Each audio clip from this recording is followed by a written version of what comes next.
नमस्कार। इनबीसी के दर्शकों का हम एक बार फिर एक विशेष मुलाकात में स्वागत करते हैं। कहते हैं बदल जो है, चेंज, ये शाश्वत चीज है। एक वो जमाना था जब कहा जाता था छड़ी लागे छम छम विद्या ये घम घम, और आज का जो दौर है कोविड-19 के पार्श्वभूमि पर आज हमें क्लासरूम ये कंसेप्ट को छोड़कर ऑनलाइन कंसेप्ट के ऊपर में आना पड़ रहा है। कई चैलेंजेस हैं, लेकिन अगर रुक गया तो वो ज़माना कैसा, और रुक गया तो वो एजुकेशन फील्ड कैसा। इस बढ़ते हुए परिप्रेक्ष्य में, इस चलते हुए परिप्रेक्ष्य में एजुकेशन सेक्टर को कहाँ से कहाँ ले जाने की जो जिम्मेदारियाँ शिक्षक वृंद पर है, ट्यूशन क्लासेस पर है, स्कूलों पर है, उस जिम्मेदारी को किस बेहतरीन तरीके से निभाया जा रहा है। आज इसी विषय पर बात करने के लिए, कुछ इतिहास की बात जानने के लिए, कुछ जो बढ़ते घटनाक्रम है उन पर प्रकाश डालने के लिए आज हमारे साथ में स्टूडियो में मौजूद है director Bandewar, Shri Gajanan tuition classes के डायरेक्टर श्री विकास बंडेवार जी। सर, आपका मैं बहुत बहुत स्वागत करता हूँ।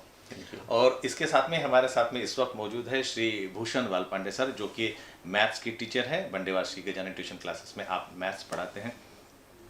सर, मैं सीधा आपके पास में आता हूँ, आपको थोड़ा सा रुकूंगा क्योंकि मैथ्स से मुझे बचपन से लेकर आज तक बड़ी एक त्रासदी रही है। मतलब मैं बड़ा घबराया हुआ स्टूडेंट रहा हूँ, तो और मैथ एक चैलेंजिंग सब्जेक्ट भी रहा है। तो आप कैसे बच्चों को टैकल करते हैं? मैथ्स के लिए तो आपके पास में एक क्वेश्चन मार्क लगा ही होता होगा बच्चों को। बिल्कुल बिल्कुल। तो मैथमेटिक्स सब्जेक्ट एक ऐसा सब्जेक्ट है कि दुनिया के 90% लोगों को ये डिफ़िकल्ट लगता है, और वैसे ये डिफ़िकल्ट है भी। बट अभी इतने सालों से मैथमेटिक्स मैं पढ़ाता हूँ। मैथमेटिक्स का एक ऐसा है कि इसमें आपका जितना इंटरेस्ट राउज होगा, जितना आप इंटरेस्ट लेंगे, उतना वो आपको ईजी लगने लगता है। एक जनरली जब मैं स्टूडेंट्स को पढ़ाता हूँ तो एक बात उनको हमेशा, एक एग्जांपल उनको हमेशा देता हूँ मैं, कि जैसे कोई डिफ़िकल्ट चीज़ होती है, मैं हमेशा उनको बोलता हूँ कि डिफ़िकल्ट ऐसा कोई वर्ड एग्जिस्ट ही नहीं करता है। डिफ़िकल्ट वर्ड अगर कोई एग्जिस्ट होता तो एक जैसे कोई चीज़ है जो मेरे लिए अभी डिफ़िकल्ट है, बट कुछ दिनों के बाद जैसे मैं उस चीज़ के साथ फैमिलियर होता हूँ तो वो चीज़ मेरे लिए ईजी बन जाती है। तो मैथमेटिक्स का भी ऐसा ही है, बस आपका इंटरेस्ट लेने तक का वो है। आपने इंटरेस्ट लेना शुरू कर दिया तो मैथमेटिक्स आपके लिए इजी हो गया। मतलब आपका ये कहना है कि जो जिसमें आप कठिन जो सब्जेक्ट लगता है उसके अगर ज़्यादा ध्यान दें, उसको ज़्यादा कॉन्सेंट्रेट करें, तो वो आपके लिए कुछ समय बाद इंटरेस्ट लेना जरूरी है। जैसे हम बाकी चीज़ों में इंटरेस्ट लेते हैं, किसी को गाड़ियों का शौक होता है, किसी को किसी और चीज़ों का शौक होता है, वैसे आप सब्जेक्ट में इंटरेस्ट लीजिए तो आपके लिए वो ईजी है। अदरवाइज अगर आपका इंटरेस्ट उसमें नहीं है तो फिर आपको कोई भी पढ़ा ले, वो सब्जेक्ट आपको नहीं आएगा। बिल्कुल सर, बहुत सही तरीके से आपने बताया। अब मैं बात करता हूँ सर इतिहास के। बंडेवार श्री गजानन ट्यूशन क्लास का अपना एक इतिहास रहा, एक शुरुआत हुई, उसके बाद में एक छोटा सा घर बना, उस घर को फिर आपने कई जगह पे वो घर बने। किस तरह से शुरुआत हुई और आज किस मुकाम पर आप अपने आप को देखते हैं?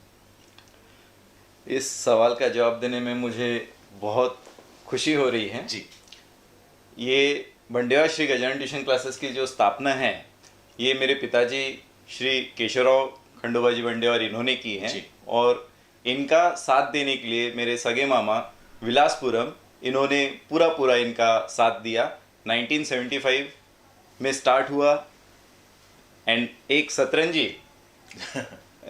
स्टार्ट बता रहा हूँ मैं आप लोगों को कि एक सतरंजी डाल के एक छोटे से रूम में दीवार को ब्लैक पेंट लगाकर इसकी शुरुआत हुई है। उसी को ब्लैक बोर्ड बना के इसकी शुरुआत हुई है, और देखते ही देखते आज हमारे 3 सेंटर हैं। महाल जो मेन सेंटर है, head office, then second Besa, third Digori, और अभी हम गोकुलपेट एरिया में भी एक 4th सेंटर स्टार्ट करने जा रहे हैं। इस तरह की हमारी ये शुरुआत, आज तक का ये सफ़र हमारा इस तरह का है, और आज हमारे पास कुल मिला के लगभग मोर देन 2000 स्टूडेंट्स एजुकेट हो रहे हैं हर साल।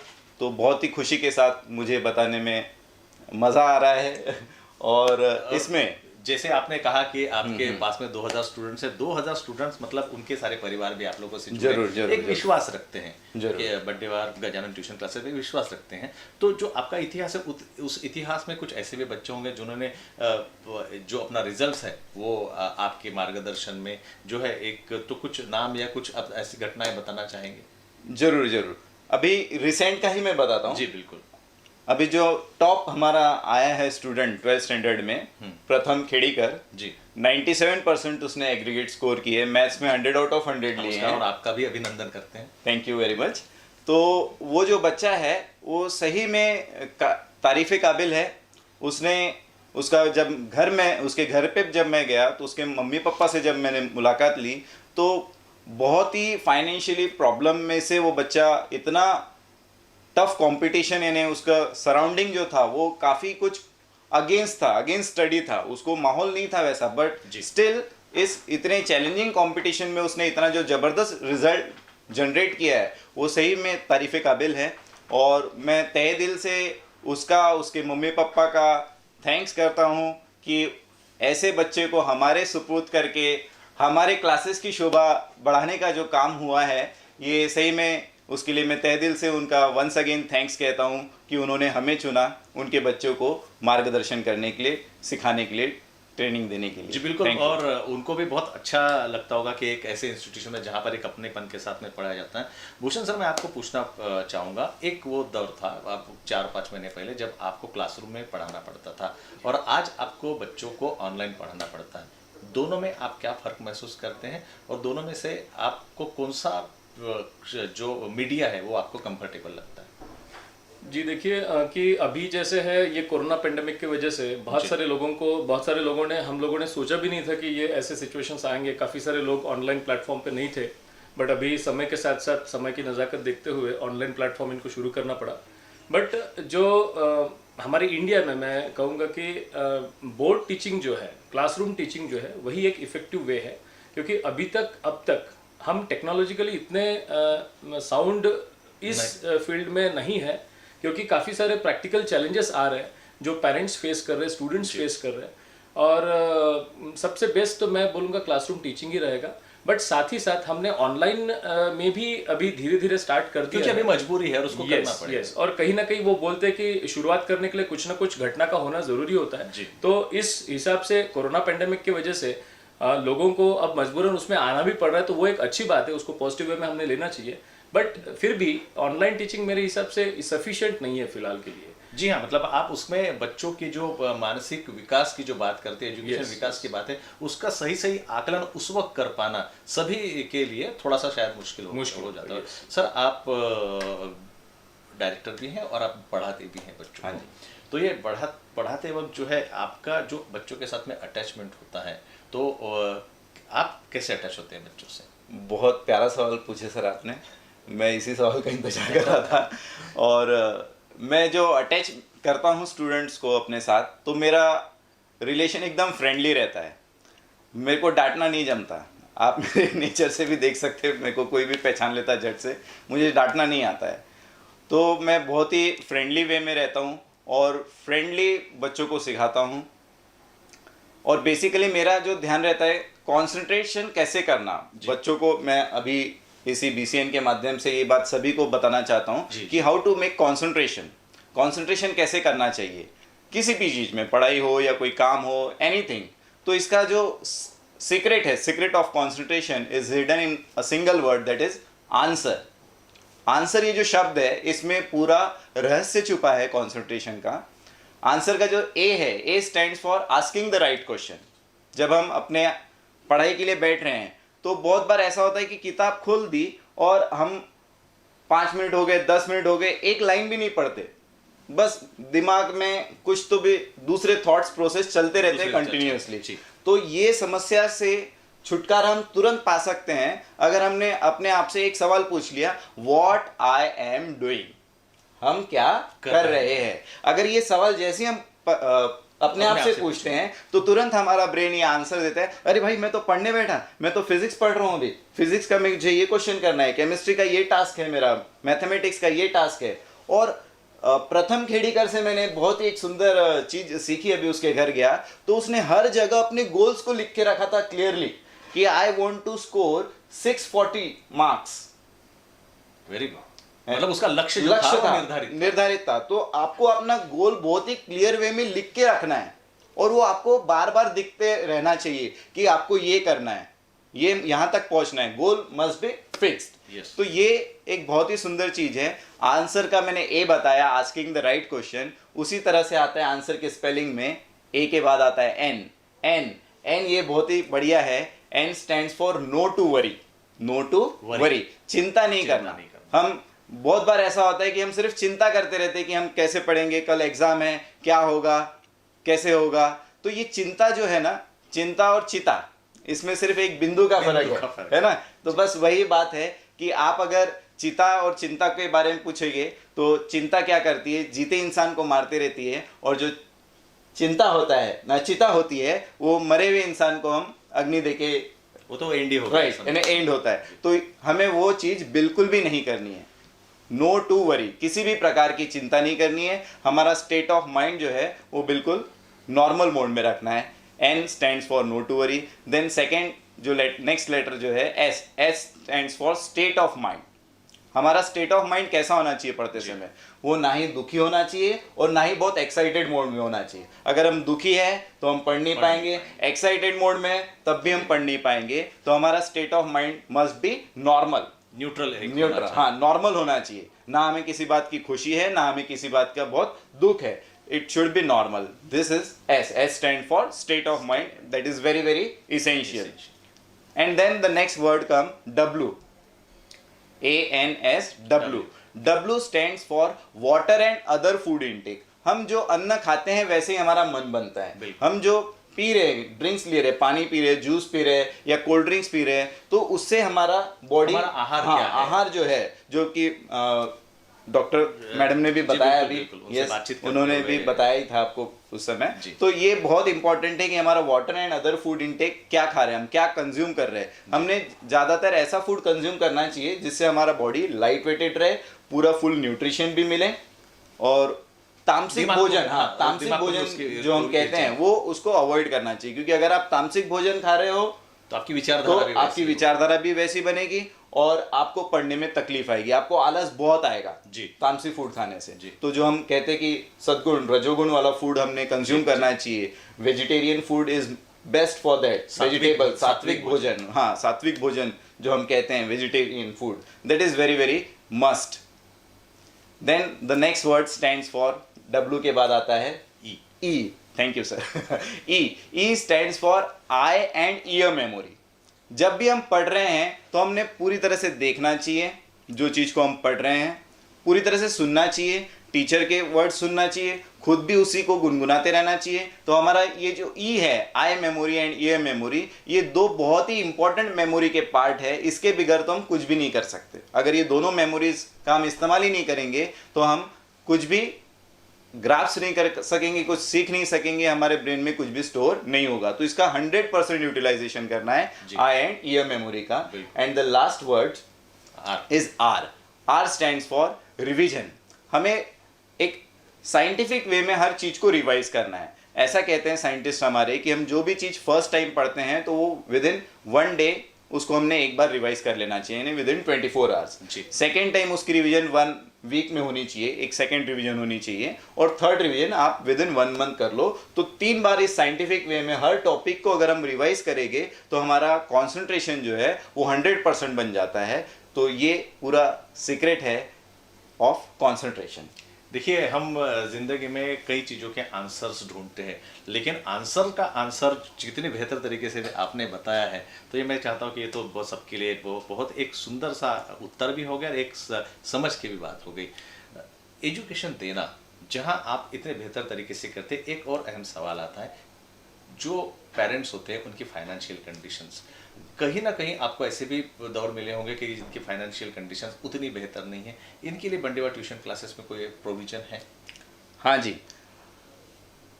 मेरे पिताजी का सिद्धांत ही उसी पर है जी, और वही सिद्धांत पे हम चल रहे हैं कि हम लोग गरीब से गरीब स्टूडेंट को कैसे एजुकेट कर सके। तो इसीलिए हम लोग बाकी ब्रांड जैसे बड़ी बड़ी फीस स्ट्रक्चर नहीं कोट करते हैं। हमारा एकदम रिजनेबल फीस रहता है, लोएस्ट फीस स्ट्रक्चर बोल सकते हैं, एंड बेस्ट एजुकेशन हम प्रोवाइड करते हैं। तो हमारा फीस एकदम रिजनेबल रहता है। एक रिक्शा चालक का भी बेटा होगा तो वो भी हमारी फीस अफोर्ड कर सकता है। मतलब ऐसा कोई इतना मतलब सभी वर्ग के लोग आपके पास में? Yes yes yes yes yes, उसमें हमने एकदम जी। मैं सर आपसे पूछना चाहूँगा, तो कहीं ऐसे पेरेंट्स आपके पास में आते हैं कि मेरा लड़का मैथ्स में कच्चा है, तो इसको कैसे आपको ये करना चाहिए, या बच्चों के मेंटेलिटी के साथ में डील करते वक्त आपको कोई परेशानी होती है, कोई तकलीफ होती है? वो परेशानी जो जिसकी बात कर रहे हैं आप, तो मैं समझता हूँ कि हम बच्चे को किस तरह से टैकल करते हैं, बच्चे के साथ किस तरह से अटैच होते हैं, उस पर डिपेंड करता है। थोड़ा सा पेरेंट्स और स्टूडेंट जो है, पेरेंट्स और उनके जो बच्चे हैं, तो बहुत बार होता है कि माँ बाप बच्चों के साथ उतने लेवल तक जुड़ नहीं पाते, अटैच नहीं हो पाते। वो कहते हैं घर की बात है, तो घर में थोड़ा सा मम्मी ने, पापा ने, भैया ने समझा दिया तो समझ में नहीं आता बच्चों को। बट वही अगर घर के बाहर के किसी इंसान ने समझा दिया तो वो समझ में जल्दी आता है। तो वही रोल हम लोगों को प्ले करना पड़ता है जब कोई पेरेंट्स ऐसे बच्चों को लेके आता है कि इसका ये प्रॉब्लम है या इसको ये समझ में नहीं आता। ये काफ़ी सारे बच्चों का रहता है, काफ़ी सारे पेरेंट्स का एक कॉमन प्रॉब्लम होता है। उनका एक ही बोलना होता है कि इसको मैथ्स में ही डिफिकल्टी है, इसको मैथ्स बहुत डिफिकल्ट जाता है, या इसका पहले से मैथ्स वीक है। तो हम समझ जाते हैं कि कॉमन प्रॉब्लम है। ये एक साइकोलॉजिकल प्रॉब्लम है, जो जैसा बच्चा इंटरेस्ट नहीं लेता है सब्जेक्ट में, उसके वजह से वो होता है। बट उसके बाद में जैसा बच्चा हमारे अंडर आ जाता है तो उसके साथ प्रॉपर तरीके से उसकी पहले काउंसलिंग करके हम उसको धीरे धीरे ट्रेन करना शुरू करते हैं। और उसका जो फियर होता है सब्जेक्ट के बारे में, जो वो फियर ही एक ऐसी चीज़ है जो बच्चे को सब्जेक्ट से फैमिलियर होने में रोकती है। तो वो फियर हम दूर करने की कोशिश करते हैं और धीरे धीरे बच्चा फैमिलियर हो जाता है। मैं आपके तरफ देख के सर आपके लिए एक कॉम्प्लीमेंट जरूर देना चाहूँगा। मुझे वो मेरा ज़माना याद आ गया जब स्कूल के ज़माने में मैं मैथ्स ये सब्जेक्ट पढ़ता था। तो सर को देख के डर लगता था, एक तो मैथ्स कठिन और ऊपर से उनके चेहरे में छड़ी नजर आती थी, तो बड़ा डर लगता था। मुझे तो लगता है कि आपको देख के लोगों को मैथ्स का डर आधा वैसे ही खत्म हो जाता होगा। नहीं, हमारे यहाँ पे बंडेवार श्री गजानन ट्यूशन क्लासेस में मैं एक चीज़ और मेंशन करना चाहूँगा। सारे फैमिलियर फ्रेंडली बिहेवियर हम लोग रखते हैं स्टूडेंट्स के साथ, और काफ़ी सारे बच्चे खुल के सामने आते हैं, हमको ये दिक्कत जा रही है, हमको ये प्रॉब्लम जा रहा है, वो प्रॉब्लम जा रहा है। और सिर्फ क्लासरूम टीचिंग ही नहीं, हमारा 4 आवर्स का क्लासरूम टीचिंग रहता है 4 सब्जेक्ट्स का। Apart from that evening afternoon studies भी हम लोग लेते हैं, जिसमें हमने पूरा प्रेमाइसिस जो है, क्लासरूम का जो एम्बियंस है, पूरा बच्चों के लिए ओपन करके रखा है। लाइब्रेरी मेंटेन की हुई है, तो वहाँ बच्चे आके बैठते हैं, अपना पढ़ाई करते हैं। जिनके यहाँ पे काफ़ी सारे बच्चे होते हैं जिनके यहाँ पे फाइनेंशियली साउंड नहीं होता है, तो उनके यहाँ पे जैसे जॉइंट फैमिली है या इतना बड़ा घर नहीं होता है, तो घर पे नहीं पढ़ पाते वो, तो ऐसे बच्चे हमारे यहाँ पे आके आफ्टरनून स्टडीज़ में बैठते हैं। और हम लोग भी खुद वहाँ पे रहते हैं, हमारा 12 आवर्स का पूरा वर्किंग होता है, तो हम लोग भी वहाँ रहते हैं और उनके डाउट्स वगैरह हम लोग उनके सॉल्व करते हैं। तो इसमें भी काफ़ी उनको हेल्प मिलती है। वही जो हम समन्वय की बात कर रहे हैं, वो समन्वय 2 साइड से हो तो एक अटैचमेंट और एक अंडरस्टैंडिंग जो है और एक बेहतर रिजल्ट्स की हम बिल्कुल अपेक्षा कर सकते हैं। सर चलते चलते फिर मैं आपसे पूछना चाहूँगा कि आप पेरेंट्स को और स्टूडेंट्स को आप एज अ मैथ्स टीचर या किसी भी सब्जेक्ट के बारे में जो वो उनके मन से जो डर है, वो एजुकेशन का डर निकाले, बेहतर भविष्य के लिए आप उनके क्या मार्गदर्शन करना चाहेंगे? मैं यही बताना चाहूँगा पेरेंट्स को कि बच्चों को भी ये बताना चाहूँगा कि हम नहीं जानते कि हम में कितना पोटेंशियल है। जी, हर एक बच्चे में, भले वो कैसा भी हो, बच्चा जो है, भगवान जब किसी इंसान को भेजता है, किसी बच्चे को भेजता है, तो उसमें ट्रेमेंडस पोटेंशियल होता है। बस वो पोटेंशियल पेरेंट्स ने और टीचर्स ने अंडरस्टैंड करने की ज़रूरत है और उस डायरेक्शन में उस बच्चे को गाइड करने की ज़रूरत है। हम लोग नहीं, मतलब ये हमारे दिमाग के बिल्कुल परे है, इतना सारा पोटेंशियल बच्चों के अंदर भरा हुआ होता है। बस थोड़ा सा अब जनरेशन के हिसाब से मैं पेरेंट्स को भी रिक्वेस्ट करूंगा कि पहले की जनरेशन अलग थी, हम जिस जनरेशन में पले, हमारी जनरेशन अलग थी, आप लोगों की जनरेशन अलग थी। उस समय थोड़ा सा बिहेवियर या अटैचमेंट ये सारी चीज़ें नहीं थी उस समय, बट अभी ये चीज़ें काफ़ी मायना करती है। जैसे अक्षय सर ने बताया कि पेरेंट्स ने थोड़ा सा बच्चों के साथ फ्रेंडली वे में बिहेव करना चाहिए, उनके साथ अटैच होना चाहिए, तो बच्चा खुल के सामने आएगा, वो सारी चीज़ें आपके साथ शेयर करेगा। दूसरी बात, कोरोना पेंडेमिक में मैं पेरेंट्स से रिक्वेस्ट करना चाहूँगा कि बहुत थोड़ा सा पेशेंस तो हमको रखना ही पड़ेगा। जी बिल्कुल, क्योंकि ये सिर्फ आपके और हमारे लिए नहीं है, ये पूरी दुनिया के लिए है, तो थोड़ा सा पेशेंस रखना पड़ेगा। साथ ही साथ हम लोग ये रिक्वेस्ट भी करेंगे गवर्नमेंट से कि थोड़ा सा बहुत जल्दी हो सके, जितने जल्दी हो सके लिमिटेशंस के साथ क्लासरूम प्रोग्राम शुरू कीजिए, क्योंकि सबसे बेस्ट क्लासरूम टीचिंग ही है जिसमें बच्चों का भविष्य हम बना सकते हैं। विकास सर, एक हम एजुकेशन की जहाँ बात करते हैं और तो उसी के साथ भी एक सर्वांगीण विकास भी, एक व्यक्तिमत्व विकास की भी बात होती है, तो एक स्टूडेंट के व्यक्तिमत्व विकास के लिए एजुकेशन के अलावा उसने ऐसी क्या चीज़ें करनी चाहिए कि जो एक उसका इंटेलेक्चुअल लेवल, उसकी फिजिक या उसकी बॉडी लैंग्वेज को भी एक चालना मिले? इसके लिए सर एक कैप्सूल है, समझ लीजिए आप। 3 कैप्सूल्स मैं बता रहा हूँ जी, जो आपको साइकोलॉजी, मेंटली सभी तरह से मजबूत बनाता है। वो 3 कैप्सूल में पहली कैप्सूल है कि 10 मिनट्स आप ऐसी एक्सरसाइज करें जिससे आपका हार्ट बीट फास्ट हो। आप जॉगिंग कर सकते हैं, रनिंग कर सकते हैं, स्कीपिंग कर सकते हैं, या कुछ नहीं तो अपने घर में जो स्टेयर्स हैं उस पर चढ़ना उतरना कीजिए, सो दैट आपका हार्ट बीट फास्ट हो जाए। 10 मिनट्स डू दैट एक्सरसाइज। दूसरी कैप्सूल में बता रहा हूँ कि 10 मिनट्स आपने ऐसी पॉजिटिव थिंग्स वाली बुक्स रीड करनी चाहिए या वीडियोस देखनी चाहिए यूट्यूब पे, जिससे आपके गोल के तरफ आपको जाने के लिए आसानी जाए और आपको पॉजिटिव वाइब्रेशंस मिले।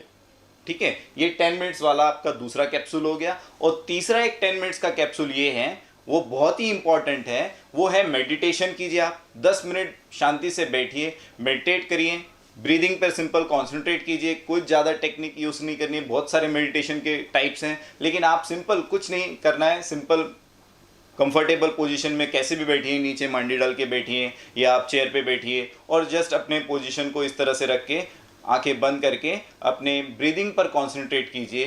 This is the best way to make our self very very strong in all respect. ये सभी के लिए, सभी ह्यूमन बीइंग्स के लिए। Thank you.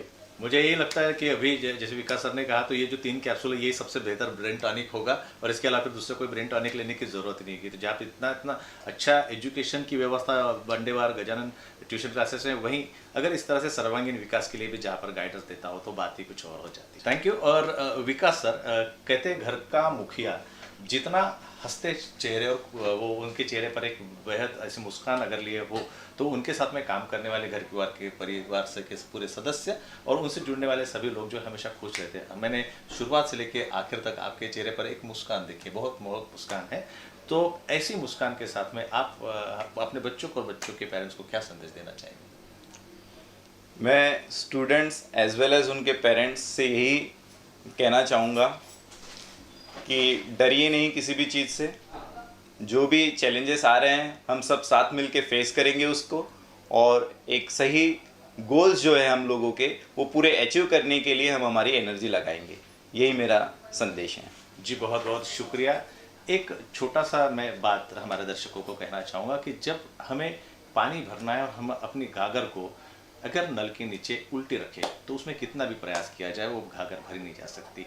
वहीं हम उस घाघर को अगर सीधा करें तो उसमें उतना पानी भर सकते हैं। हमें जब भी हम शिक्षक वृंद के साथ में जाते हैं तो उस घाघर को खाली रखकर ही भरने की कोशिश करनी चाहिए।